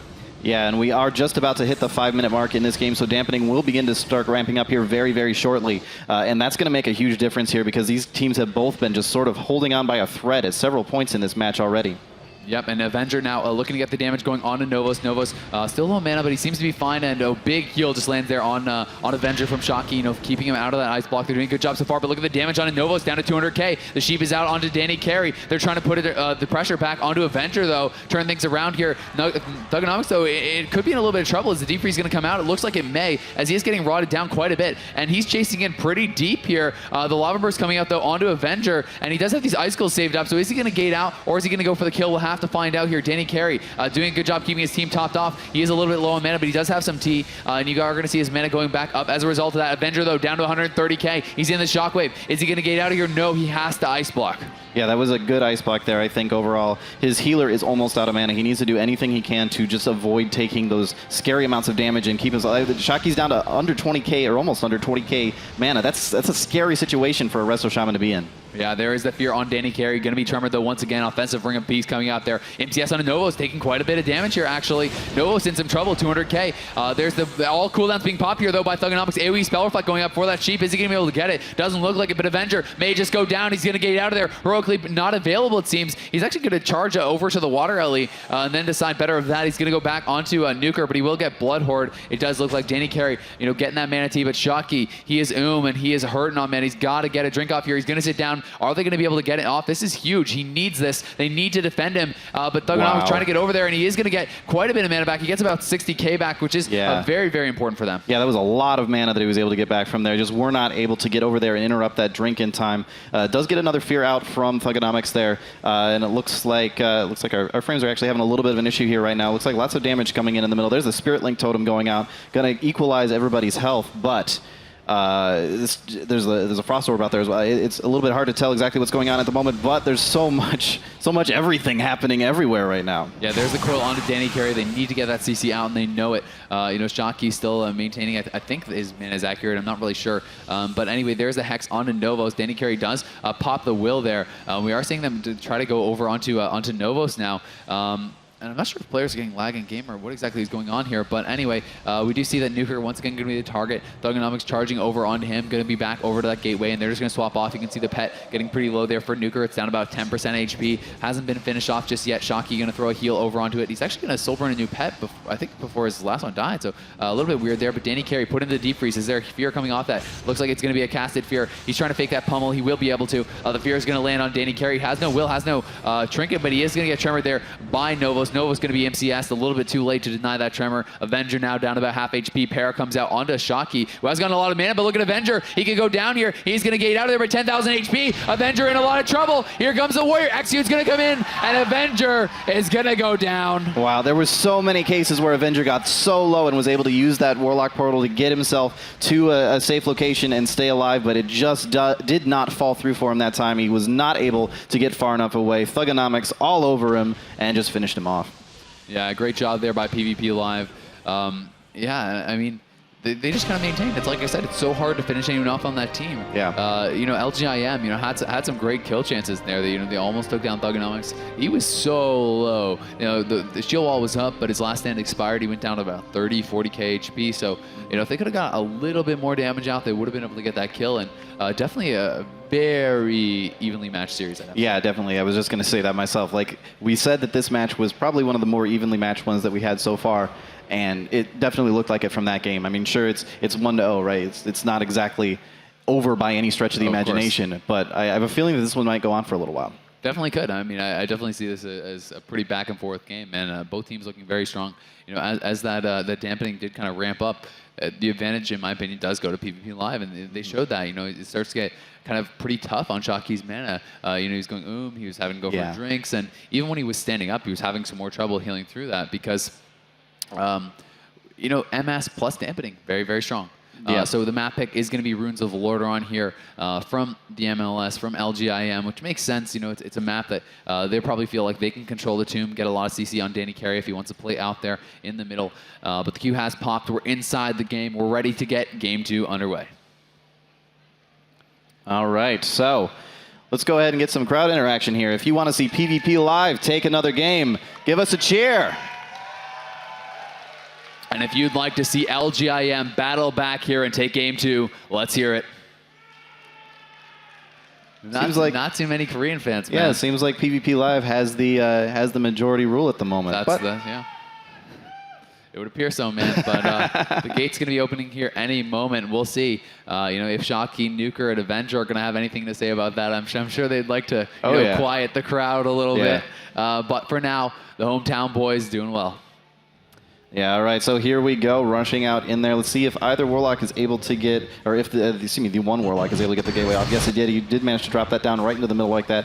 It is a weird map to try and get that gateway out, but already Avenger taking so much damage. Yeah, he is. He's going to be caught in that Shockwave. I think that is a change. I don't believe that he was playing Shockwave last time, but we see a lot of pressure coming out onto Avenger already. Nuker has his Demon Soul pop. He's trying to spread those dots out, doing a good job of it. There's the Hex on it. Thugonomics is going to be decursed by Novos. The MCS comes in. Will going to have to be used there by Danny Carey. He's into the Deep Freeze, though. Will the Sheep be able to follow that up? Doesn't look like it. There's just too much pressure onto Avenger, who's unable to get that off. We see Zuen once again pop instantly. The Shockwave comes out onto Avenger. No, never mind. It's not there. Temporal is going to be popped here. He's just trying to reduce as much damage as possible. Novos taking a little bit himself, but Danny Carey, as I talked about, being so aggressive. Yeah. It is a little bit, sorry, it does look like we're having a little bit of a glitch with our tournament UI at the moment. I apologize for that, but nonetheless, you can sort of see what's going on anyway. There it goes. Looks like things are starting to clear up a little bit. Avenger's still taking so much damage. He did try to get a polymorph off, but it did not look like it actually landed. Danny Carey was feared, but did manage to get out of there. He does have Will of the Forsaken just coming off of cooldown, but there's the Deep Freeze on him as well. And they're trying to go for something on Novos, it looks like. Yeah, they're taking doing a whole bunch of damage to Novos. He's actually having to pop that Shaman while Danny Carey was able to use his trinket a little bit earlier, so he's not going to have that available. He does have Will up, though. Tremor going to be coming off cooldown here pretty shortly as well. Avenger now down about half HP. The grounding going to be dropped by Shocky, but he's going to get stuck into that in-cap. Is the leg sweep coming off that? No, doesn't look like it. So they're changing it up a little bit. Novos trying to get that damage out once again. We see the trinket going to be used on that Shockwave by Avenger. We have the temporal shield up, but will it be enough? He may have to block here. Yep, he goes into the block. We do see there's the trinket on the in-cap from Nuker. Nuker going to get out of that. There was a Hex on Shocky. It's going to be decursed by Avenger. They're trying to get something going on in Novos. They have to get some pressure out before Shaman Rage comes back up. They have 35 seconds. Yeah, and looking at the mana on the healers again, you remember last game, both healers were getting pretty low on mana, but this time Danny Carey has a very strong lead. Here's the orb, mana. though. Deep comes out. It's going to be trinketed immediately by Novos. He knows he's in trouble. That is that window of opportunity that I was talking about before Shaman Rage is up. But can they get anything done? They still have 20 seconds. I'm just not sure that they're going to be able to get that damage out that they need. 15 seconds until is up, so they may have to wait, get through it again, and then go for the kill when he doesn't have trinket or Shaman Rage. But the problem is then Danny Carey has his trinket, so it's just this constant rotation of cooldown from PvP Live. But there's the Howl coming out. Noah's actually going to Shaman Rage there. That was very preemptive. I believe he may have actually used it for the mana regen because he was completely and totally dry at that point. Yeah, well, and that could come back to haunt him. There's the coil coming out onto him. Are they going to be able to get the setup here? There's the will coming out from Danny Carey as well. So his trinket is on that internal cooldown. Can they get something going here? They need to do it. Novo's taking quite a bit of damage. He is going to be the deep freeze onto Danny Carey. We see Novo's AoE Spell Reflect coming out from Thugonomics, who's also taking some damage here. And they just need CC on Danny Carey. They have a lot of pressure coming out. Avenger's been sitting low, but Shocky's doing a great job keeping up. The Hex now trying to come out there from Novos. He's not able to get it off just yet, but we do see that Danny Carey once again topping his team back off. Yeah, Danny Carey got feared there, but there was a great tremor, I believe, from Novos that managed to get him out of that fear in a hurry. Danny Carey has no CC breaks left at this point, so he needs anything he can to be able to continue to keep his team alive, but he's doing a great job of it so far, and it looks like the left side of the screen is all full, and the right side of the screen actually not too bad either. Yeah, it's just the mana, once again, that seems to be the issue here. Shocky, down about 60,000 mana already, and we're not even at dampening yet. So will he be able to get a drink off here? We'll find out. Thugonomics, though, going to pop Bloodbath. He's going to pop his trinket. He's going to have his Orc Racial up as well. There's the Shaman once again used by Novos. He's going to have to tremor that, but he tremors into a ring. There's a deep freeze on Danny Carey. Can the CC come off that? That would be huge. Full Sheep comes out. Novos could be in a little bit of trouble here. He's in a bit of an awkward position, but the dots aren't up, and they're not able to really get that pressure just because this Warrior is just glued to Avenger, and Avenger really having trouble getting the setup that he needs. We see the spell lock coming in, though, from Nuker onto Novos. Coil going to come out there onto Thugonomics. Will they be looking to swap it over on him? Perhaps. But Danny Carey, keeping everyone topped off and making it hard for this MLS. Yeah, and we talk about Shaki possibly getting out to get a drink in, but where do you drink on this map? Where do you go exactly? It's so wide open. There's nowhere that's really safe except for way back in one of the openings. And if he goes back there, he's putting his team at Here we go, though. The risk. damage going to be coming out. Full icicles are up. There's the instant trinket from Novos once again on that deep freeze, but he is taking a lot of damage still. Those icicles are proccing out. He did drop the healing tide as well. Danny Carey coming out of that chief now. No, his trinket's going to be up once again in a couple of seconds, so it's just this constant rotation. You know, we talked about how tanky this setup is, and they're really showing it. You know, they're just kind of slowly riding LGIM into the ground. Yeah, definitely. I mean, we keep bringing up the mana, but you just watch that mana bar going farther and farther and farther down from Shaki. Avenger actually taking a whole bunch of damage there for just a second. Does get a ring off, though, and he will port out of there with the gateway. So he should be safe for the time being. That's a very nice ring place there for defensively. But it does leave Nuker out in the open. No, he's going to take the gateway over there as well. Good choice, and he's got to resummon that pet anyway. Both players had lost their pets in those exchanges, so they are going to be able to resummon those back up. Nice shockwave comes in on both the DPS, though, from Thugonomics. You can see he does still have that victory rush up from killing one of those pets earlier. Zerker Rage going to be used on that Howl. Deep Freeze onto Novos. MCS onto Danny Carey. No Dispel coming out, though. There's the CS to follow that up onto Novos. Avenger taking quite a bit of damage. The Frost Nova does come out. He's trying to get for a Shatter. Just trying to build up those Icicles once again. Avenger really liking to play that setup style, as I did talk about. You can see him cast Frost Bolts a lot more than the North American and European counterparts. He's really just trying to stack up those Icicles and go for these big burst kills. But so far, it really hasn't worked out. Unleash coming out from Novos. He's looking for that big burst. He has the Unleash up. He has his Racial up. Avenger going to get really, really low here.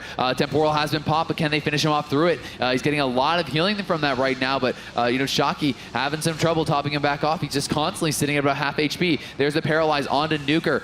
We do see that Thugonomics going to pop that Spell Reflect. His Frost Orb was used, and Ascendant's going to be popped here by Shaki. Leg sweep out onto Nuker there. Danny Carey just doing a good job locking him down. It's so low.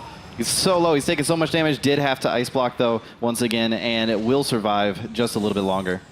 Yep, and we did see the will used there by Danny Carey into the full sheep. Nice shot there by Avenger. The Palm Sheep does come out. Novo's going to pop that Shaman immediately. Nice reaction before the MCS comes out, so he's going to get that Shaman up.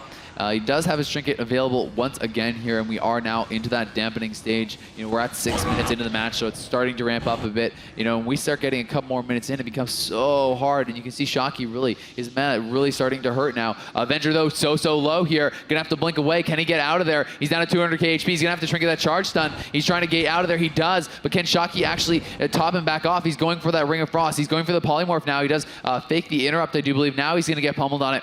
And Avenger, he's just getting slammed into the ground here. And Thugonomics is just going so offensive. He's just able to sit in battle. They're not really targeting him, so he's so much rage the whole game. And with dampening plus MS now, Shaki is and things are looking like it's pretty much over for LGIM. Yeah, Avenger once again taking damage. Shaki just does not have the mana to be able to keep him alive at this point. There's another Ice Block out from Avenger, but how long can they really hold this on? There's a nice Frost Nova to root people in place, but is it going to last him long enough to keep alive? It looks like a Healing Tide goes down, but is it going to be what it is? Ooh, Spirit Link. Very nice Spirit Link there to be able to keep him alive just a little bit longer, but is it going to be enough? Yeah, it's hard to tell, man. Thugonomics still just training away onto him, and they're just ignoring this warrior, so he's allowed to do pretty much whatever he wants. We see that there's a swap over onto the Shaman. The frames, I'm not sure exactly what the HP of these players are right now, but there's the Deep Freeze onto Danny Carey. We see Dematerialize proccing once again. The Coil coming off that. Are they actually going to try to swap to him here, or is that just for CC? It looks like the frames have now caught up once again. Shaki down very low on mana. He's going to pop that Spearwalker's Grace, trying to get out of there. 180k HP, paralyzed onto Avenger. It looks like this is going to be it. His all cooldowns are up, and Shaki surely going to go down here, and PvP Live going to take another round. Wow, that was another intense match. That one went on for, well, I mean, it's still going on, but 8 minutes. That's getting pretty deep into dampening territory at that point. And with how much mana Shaki had to spend early on just to keep his team alive, going into dampening at 80k mana is just terrifying. That is never a situation you want to be in as a healer. Yeah, I mean, he's able to maintain a relatively low mana quite well, but the problem is just once dampening is added in there, man, it's just a little bit too much. It's like 8 minutes or 3 minutes into dampening. Every 5 minutes, you're going to get 30% less healing. So, it was a pretty significant amount. We were at 15-20% healing reduction plus the MS from Mortal Yeah. Strike. So that's a lot, man. Yeah, and one of the interesting things I noticed during that match, since there was so much fighting that was happening around the tomb itself in the center there, the Gift of the Serpent, the mastery for Danny Carey, the Mistweaver monk, there were so many orbs around there. There was a couple times I saw Thugonomics would get low, and he'd just run through like a pack of 6 orbs and just heal himself back up like crazy. Dude. They're Pac-Man, and every time your monk gets CC, you just go gobble up all the orbs, heal yourself to full. But exactly. Yeah, I mean, they're doing a great job, and they're playing it pretty straightforward. They're not doing anything too fancy, but this is what they need to do. They just need to play safe. They need to keep pressure out, and that's exactly what they're doing. So I think that PvP Live is playing exactly how they have to. There's no point in trying to get too fancy and trying to be too flashy with it, because they're playing kind of like a beat 'em up, grind 'em down type comp, but they're not playing the perfect CC, awesome burst. Type setup. They're just like, you see Danny Carey a lot of times now. He's playing a lot less aggressive than you would think. He's just CCing the Warlock, just kind of staying away. He just knows we live, we win. Yeah, exactly. And I mean, we're now at 2-0. I know we called it to be a very close series overall. And honestly, the matches have been pretty close at a lot of different points. Yeah. But PvP Live is just doing an incredible job against this Korean team. Yeah, I mean, the second game, honestly, not as close as the first. And I think for sure. Partly that's because they're not really, they never targeted Thugonomics. If you let a warrior just kind of have free reign like that the whole game, I feel like it's a little too easy. It's like, if you're in battle stance the whole game, you have so much rage, you're just spamming out slams, and the amount of damage you're putting out, the amount of pressure you're putting out is just massive. So it's like, how is Avenger really going to be able to get what he needs to get done with a warrior sitting him on and just kind of having free reign? Yeah. So I feel like they need to kind of mix up their strategy a little bit. They almost got a kill on Thugonomics in the first game. And especially because he's an inexperienced warrior, he's newer to the class, and we talked about people having the jitters and kind of crumbling under pressure sometimes and stuff like that. So it's like, if anyone's going to do it, it would probably be the person who's new to their class. You know what I mean? So I feel like maybe targeting him could be a pretty good choice, especially because you can start pulling him behind pillars and stuff like that, and at least kind of makes him scared a bit, so he has to pull back, change targets, things like that. It maybe gets Avenger some space to work with. And if he wants to overextend, I mean, if you catch him in a deep freeze into a coil in battle, you can kill him pretty fast. Yeah, well, and the other side of that, too, is that when you're focusing the warrior, they have to go into defensive stance. When they're in defensive stance, they're dealing less damage. So not only are you focusing them down, sure, he gets really tanky at that point, but you're taking out a whole lot of damage that your team is taking at that point, which we're seeing Shotkey having to spend so much mana just to keep his team alive. Maybe that would be a much better choice for him. Yeah, I mean, I just think that it's like, at this point, they're kind of being a little bit too predictable. It's like they're going, only for Novos. And it's, I mean, they are doing it well, but at the same time, it's just, PvP Live is just kind of rotating through their cooldowns, and it's like, you have to get through, you have Will of Forsaken, you have PvP Trinket, you have Tremor, you have, I can't even think what the other, what's the other monk Fear Break called? I can't think what it's called right now. Nimble Brew, I believe. You have Nimble Brew. So that's a lot of Fear Breaks. I mean, the monk has 3 alone, plus Tremor is on a relatively short cooldown. So that's 4, man. That's 4 Fear Breaks alone.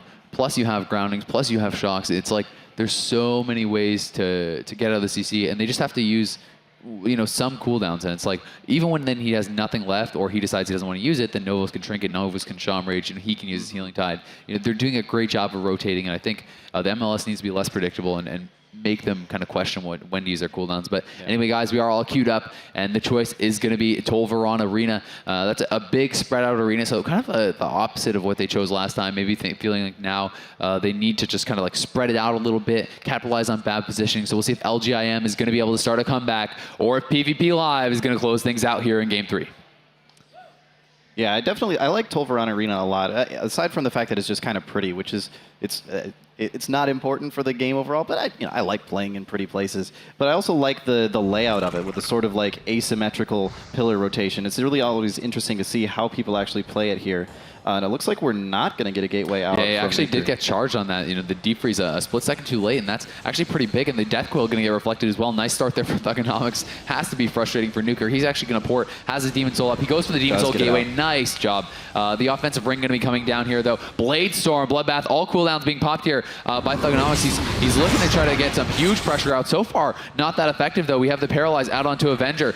Danny Carey into the full sheep. We have the Spearwalker's Grace pump there by Novos, who is trying to get some pressure out. Avenger now into that end cap. We do see Nuker going to get out of there, but here comes Thugonomics with the Heroic Leap.